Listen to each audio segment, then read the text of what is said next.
Good morning and welcome to Clay Kaserne, the new home of the United States Army Europe. Today we honor Lieutenant General Donald M. Campbell Jr. as he assumes command of the United States Army Europe, joining a line of distinguished officers that dates back to the 8th of June, 1942.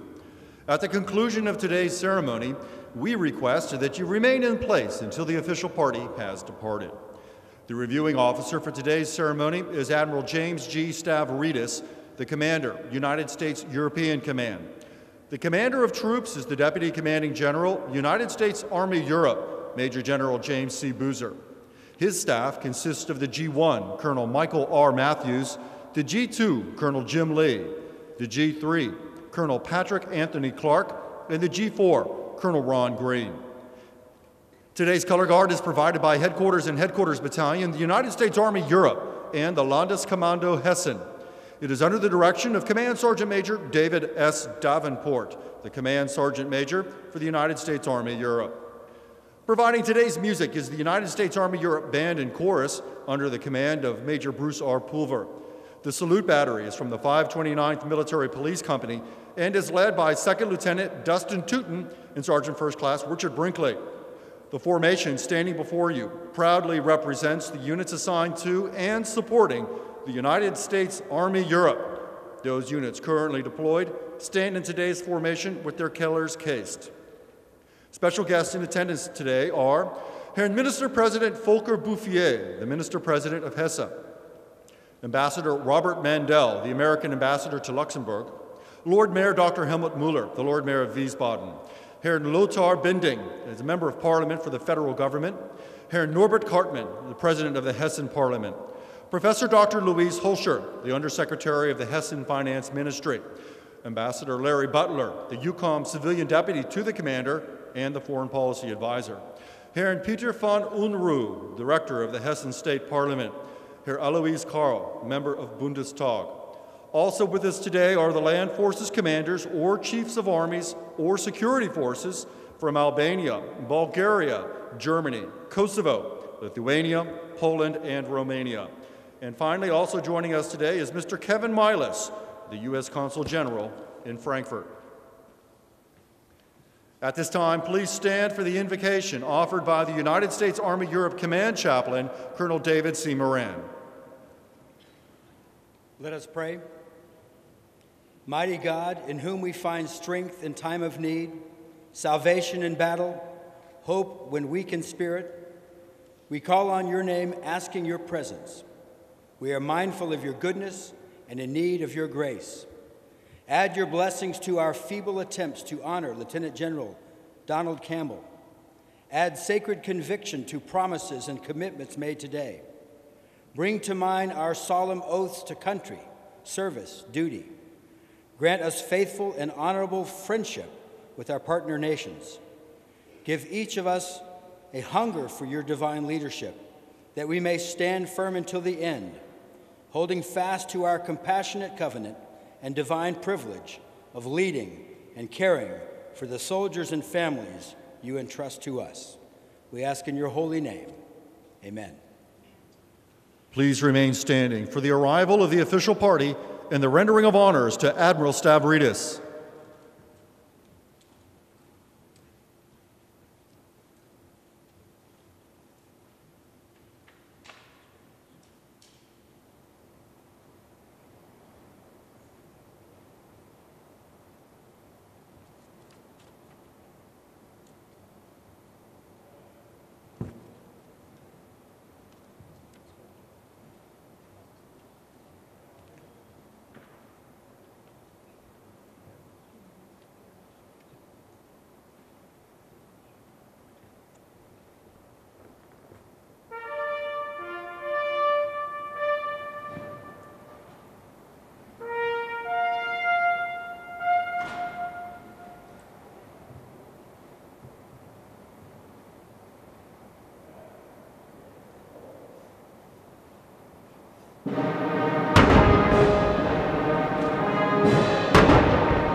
Please be seated.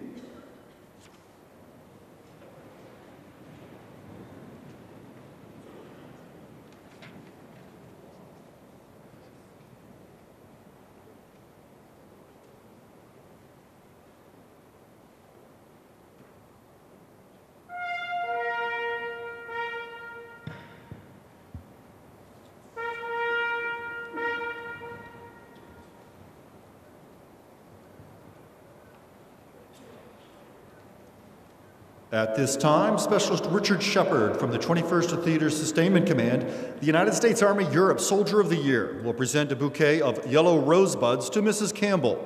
Soon the rosebuds will blossom, as will Mrs. Campbell's new relationships within the command and the community.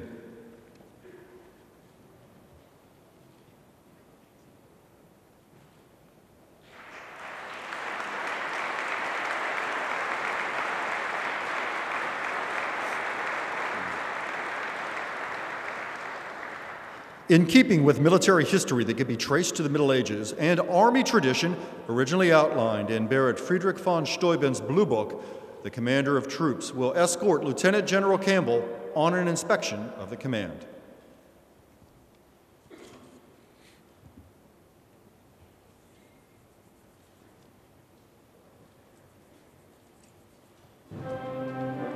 As it welcomes a new commander, the United States Army Europe reflects on a proud history while also looking forward to new responsibilities.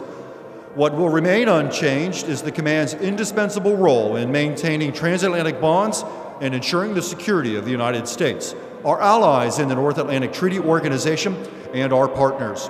Since its inception, the United States Army Europe has embodied the commitment of the United States to the security of Europe. From its roots in helping to liberate Europe, through the years of the Cold War, during Desert Storm, in Bosnia and Kosovo, and through the dozen years since 9/11, U.S. Army Europe soldiers and units have trained and fought beside allies and partners from across Europe.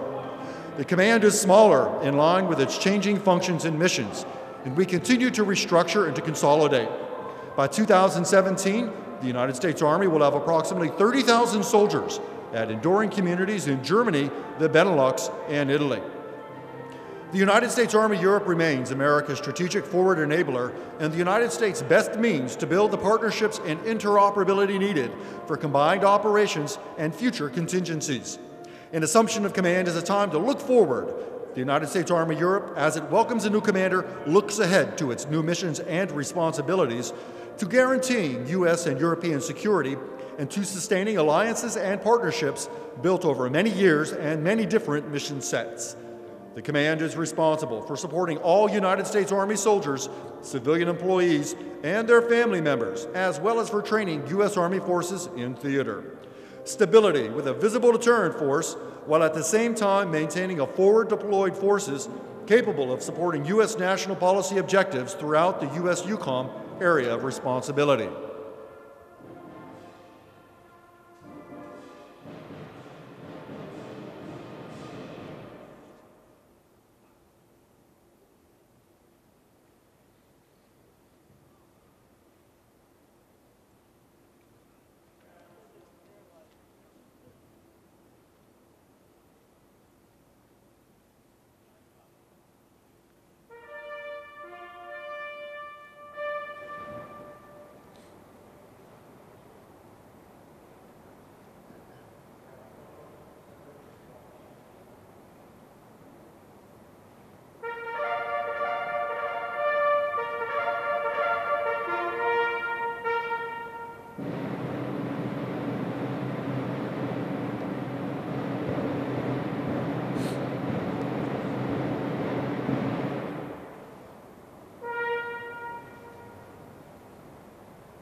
The commander of troops is retrieving the national colors of the Federal Republic of Germany and the United States of America. He will march them forward to render honors to both nations. For more than 2 centuries, the Stars and Stripes have been the banner under which Americans have lived, fought, and died. More than just a symbol, the flag is the embodiment of our government, our people, our ideals, and our values. All military units serving in this host country display the national flag of Germany next to the Stars and Stripes. The two flags together show the commitment and partnership of these two nations. Thus, as the flags are presented to the reviewing officer, respect is paid to both nations.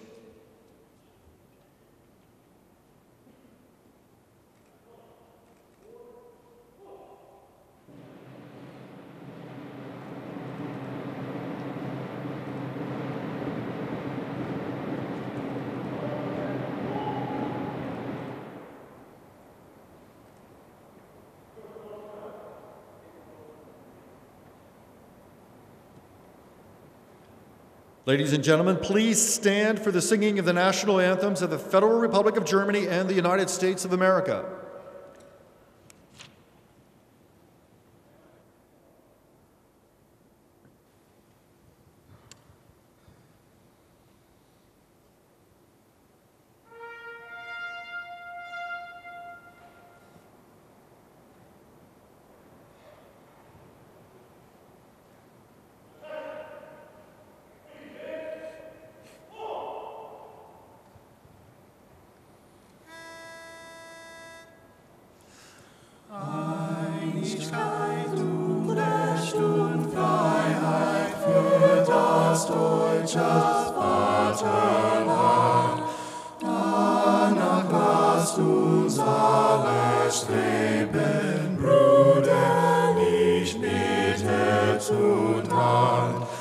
Einigkeit und Recht und Freiheit sind des Glückes Unterpfand. Nur im Glanze dieses Glückes blühe deutsches Vaterland.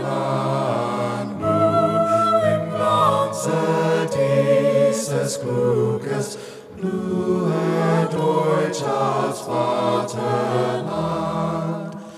Oh, say, can you see by the dawn's early light what so proudly we hailed at the twilight's last gleaming, whose broad stripes and bright stars through the perilous fight o'er the ramparts we watched were so gallantly streaming, and the rockets red glare, the bombs bursting in air, gave proof through the night that our flag was still there. Oh, say does that star-spangled banner yet wave o'er the land of the free and the home of the brave?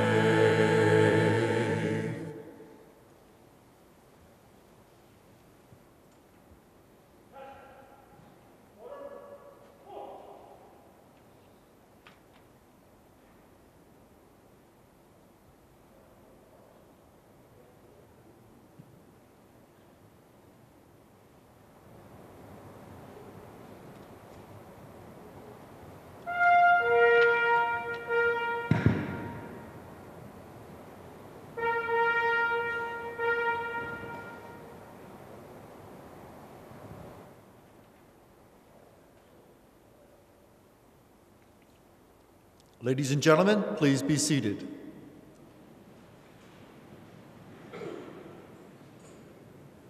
We will now conduct the passing of the usurer colors, symbolizing the assumption of command of Lieutenant General Donald M. Campbell.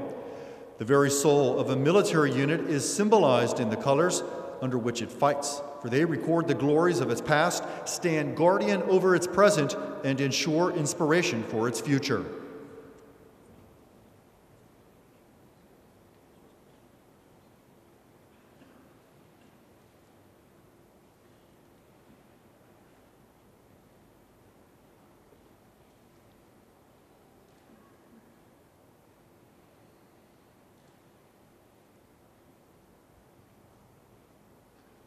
The passing of the usurer colors.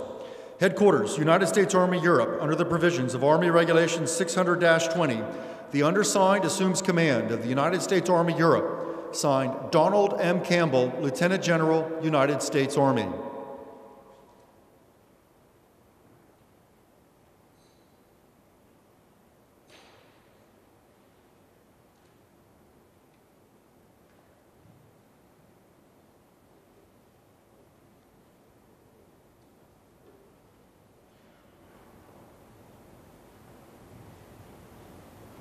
Ladies and gentlemen, it is my honor to introduce the Commander, United States European Command, Admiral James G. Stavridis.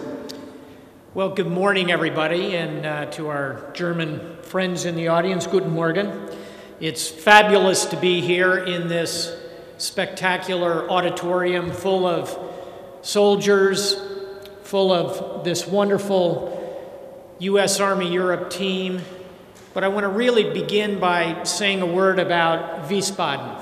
And in particular, we are gathered today in this gorgeous gymnasium, but it's in the shadow of the Szaliszkashvili Center, just across the way here, named for General John Szaliszkashvili, who I would argue was the most European of all of our Supreme Allied commanders, the most European of our U.S. European commanders. John Szaliszkashvili was actually born here in this part of Europe. He spoke fluent Polish, German, and Russian. And I think it is very appropriate when we think about the linkages between the United States and Germany that we are gathered today in a building in the shadow of the Szaliszkashvili Center here in Wiesbaden. I know Wiesbaden has been a town that has hosted the U.S. Army for decades and done it in wonderful style. So to all of our German friends who are here in particular, I say thank you, danke schön. It's wonderful to be in a place that embraces the presence of the U.S. military in a spirit of equal partnership. And I think we see that today by these two flags that are proudly displayed alongside each other. We heard it today in the spectacular rendition of the two national anthems sung so beautifully by soldiers here today. And I think we see it very much in the return to Europe of Lieutenant General Don Campbell and his wife Anne, who have, in the course of their careers, spent 7 years assigned here in Europe, almost all of those years here in Germany. Before I talk a little more about General Campbell and Anne, I want to say thank you to someone who's actually not here today, and that's Lieutenant General Mark Hertling and his wife Sue, who I know many of the folks here, many of the soldiers here enjoyed 2 great years working with General Hertling. He did terrific work in this command. He just completed his service in the U.S. Army and the U.S. military. He's now relaxing on a beach in nearby Orlando, Florida, riding his bicycle. I know everybody here knows Mark loves to ride his bike. He's cheering on his beloved Cardinals baseball team. And I know all of us wish Mark and Sue the very best. And I will call him this weekend and tell him what a terrific change of command ceremony we had here as Don and Ann assume leadership duties. Wiesbaden, what a great place to take on this new command, General Campbell. As I was saying to the general as we were riding over here, he not only gets a new command, essentially he gets a beautiful new base that goes with it. He's had the opportunity to be the first commander of U.S. Army Europe that will be centered here in Wiesbaden. This has been an extremely historic destination for centuries. The Romans came here. The idea of spa developed from this part of Germany. It's, of course, famous as a spa destination. Through the hot springs here came people like Goethe, the great writer of Germany, Brahms, the composer. Dostoevsky, the Russian writer, was famous for coming here. So I think Don and Ann, you're going to be in very good company historically as you gather with almost 18,000 members of your command team in and around the Wiesbaden area. This will be a spectacular sight for U.S. Army Europe, and I'm very proud to be part of the ceremony today that I think marks the beginning of the time that this will be the center for U.S. Army Europe. I'm asked a lot these days about the United States and its ongoing commitment to these relationships here in Europe.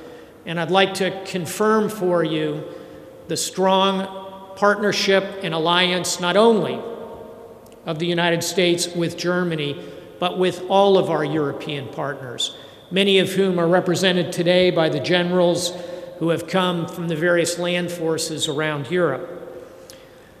You don't have to take my word for the ongoing importance of these relationships. I'd like to quote President Barack Obama, who recently said, "For the United States, there is no exaggerating the importance of this alliance, this NATO alliance, to our national security. With no other group of nations do we have such a close alignment of values, capabilities, and goals." President Obama went on to say, "NATO is not simply the foundation of our transatlantic relationships. NATO is the cornerstone of American engagement with the world." Those are the words of the President of the United States. So I would like to share them with you in re-emphasizing the importance of the ongoing transatlantic relationship for the United States. Further evidence of that stands all around us today in this auditorium, in the presence of U.S. soldiers, their families, the wonderful civilians who work with them. General Campbell will lead over 40,000 U.S. folks here in Europe, and we will do our very best to partner with 51 different nations who are part of U.S. European Command's responsibilities for military-to-military engagement. Today, General Campbell has troops who are operating in Germany, obviously, but also in Italy, in Belgium, in the Netherlands, in Kosovo, in Bulgaria, in Romania. We have 8,000 troops from this command deployed in Afghanistan today. This is a vibrant command which has responsibilities beyond the European theater, but is principally here in order to build partnership. And that is what we will do today. I am particularly interested, General Campbell, as you take your command, in how you will learn from our European partners while we participate in training with them in places like Hohenfels and Grafenwehr, really the crown jewel of this command, because the training that we do here with all of these partners makes us stronger together in creating security in the world. I will tell you that General Campbell, Don, and his wife Ann are perfect for this command. In addition to the many years that they've spent here in Europe, they come from two extremely critical assignments in the United States, two commands, one of the U.S. Army Recruiting Command, which is all about creating message and building partnership. And most recently, they come from Texas, where they were in charge of our 3 Corps, 3rd Corps, one of our big Army commands at Fort Hood. They bring experience in building family, team, and partnership, and I know, Don and Ann, that's exactly what you're going to do here. We're hoping to get their children, Craig and Leslie, over to visit and maybe reel in their little granddaughter, Amara, at some point fairly soon. So this is a family, an Army family, that is taking command here, and I know they will be perfect. So Ann, welcome. Don, welcome. Because I'm in the Navy, I recognize I'm in a gymnasium full of sailors, but full of soldiers. But if you bear with this sailor for a minute, I'd like to hit you with a quote about what a good ship captain is like. Because I think being the commander of any military force really shares certain qualities. And this quote comes from a wonderful novel called The Cruel Sea by Nicholas Montserrat. It's about the captain of a ship driving across the Atlantic in the wars. And of that captain, it was said, the captain carried them all. For him, there was no fixed watch. no time set aside when he was free to relax, and if he could, to sleep. He was strong, calm, uncomplaining, and wonderfully dependable. That was the sort of captain to have. To U.S. Army Europe, the general who takes command today is that sort of leader. Don, as I close, I'll give you 3 things I'd like you to truly focus on as you take this marvelous command forward. First, as we all conclude a successful mission in Afghanistan, we need to think about the post-2014 mission there, one of training, advising, and assisting our Afghan partners. That will be an ongoing mission, and I look for your thoughts on how to do that best from a land perspective. Secondly, as I've talked about today, partnership with our allies, with Germany, of course, but really with all of our NATO and our non-NATO European partners, again, many of whom are represented here so well today. And then thirdly, General Campbell, I'd like you to think about innovation. What are the new ways we can incorporate cyber, special operations, missile defense, the kinds of emerging technologies I think will be part of the future of U.S. Army Europe. I'll close with a line from Napoleon, because I think all short people should stick together. Napoleon said that a leader is a dealer in hope. A leader is a dealer in hope. This is a command that is full of hope, that has a wonderful new general and a general's lady coming, and I believe will be very much a part of 21st century security here in Europe. General Don Campbell, join me in a round of applause for your new commander.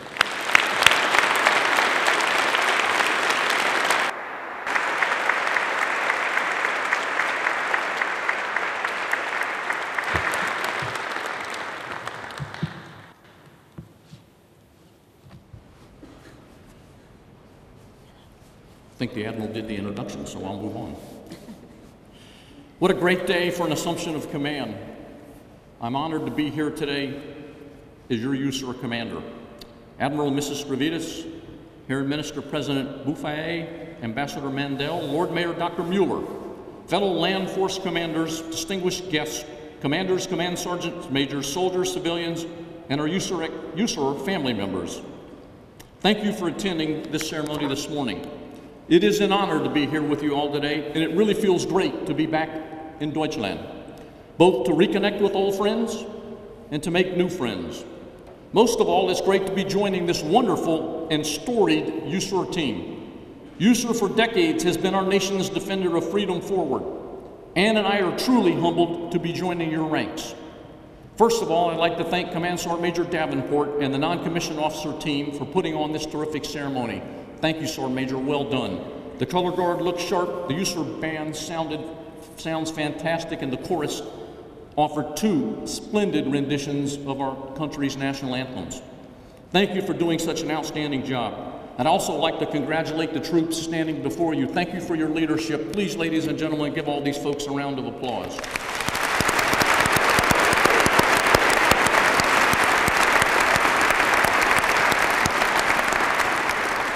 And one final thank you to our Executive Services Division, whose tireless work behind the scenes made this ceremony possible in a first-class manner.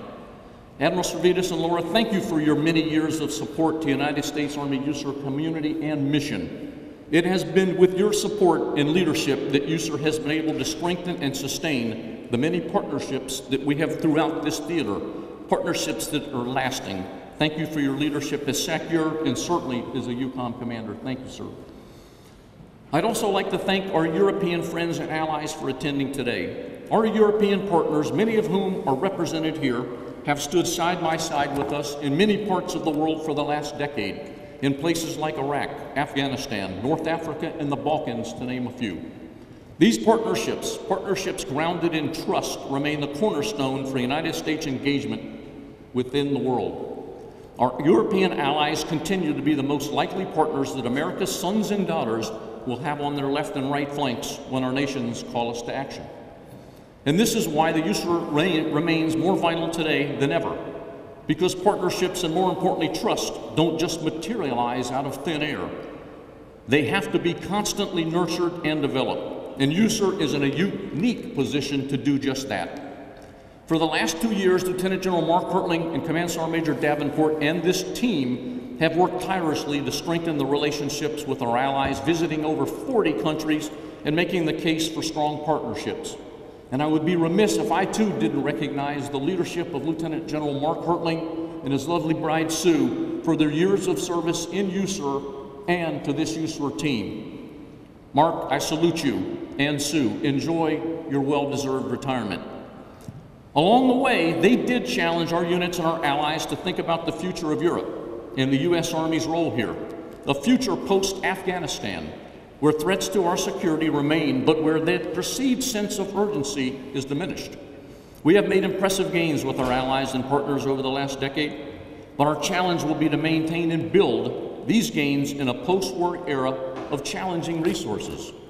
One thing is clear, regardless of resources or troop levels, no less will be asked of us. We will have to maintain our edge as we transition to post-war environments.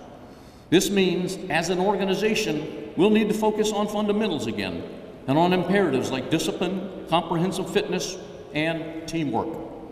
And as the Army's forward element in Europe, it is up to all of us to build and maintain trust with our allies and partners.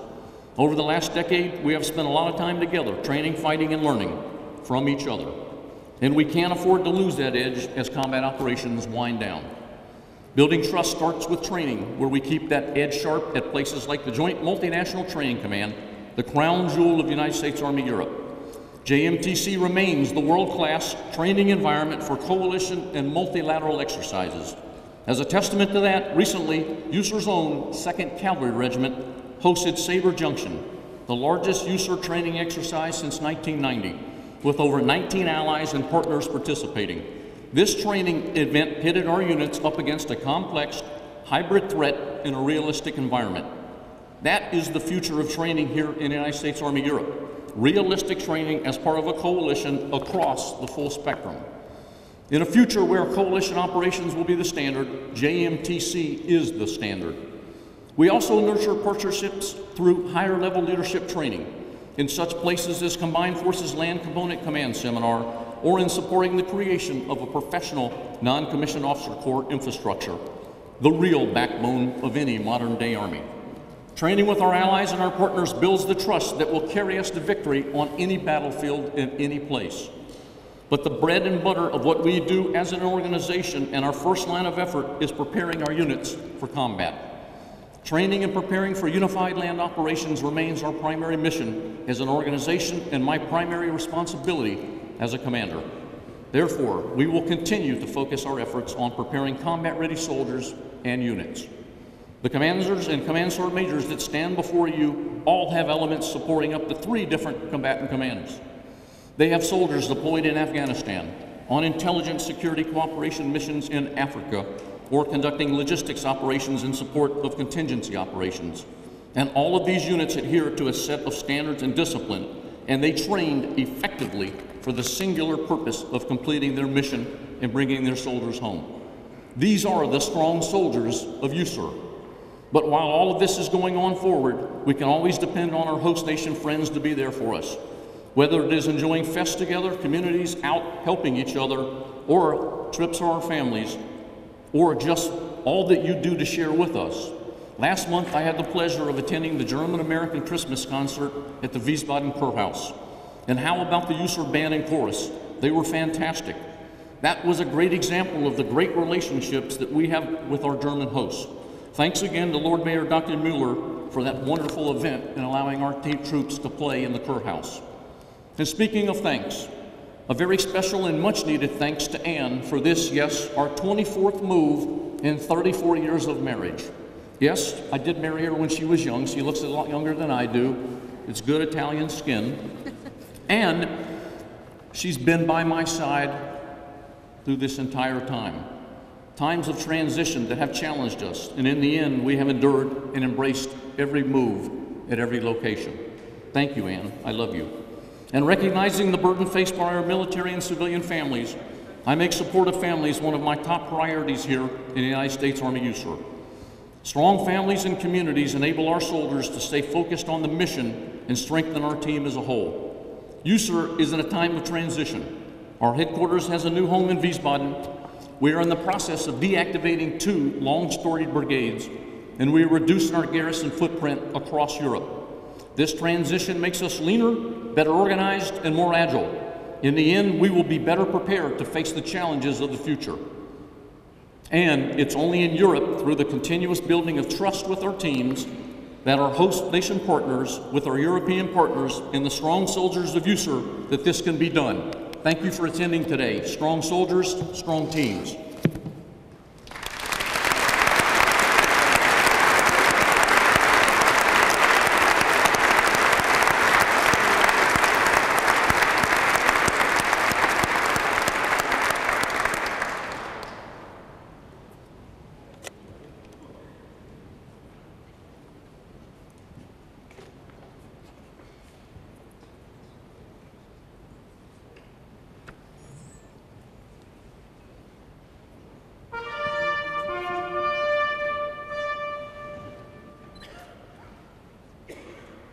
Ladies and gentlemen, please stand for the retiring of the colors.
Ladies and gentlemen, please join us in singing the Army song. The words can be found on the back of your program.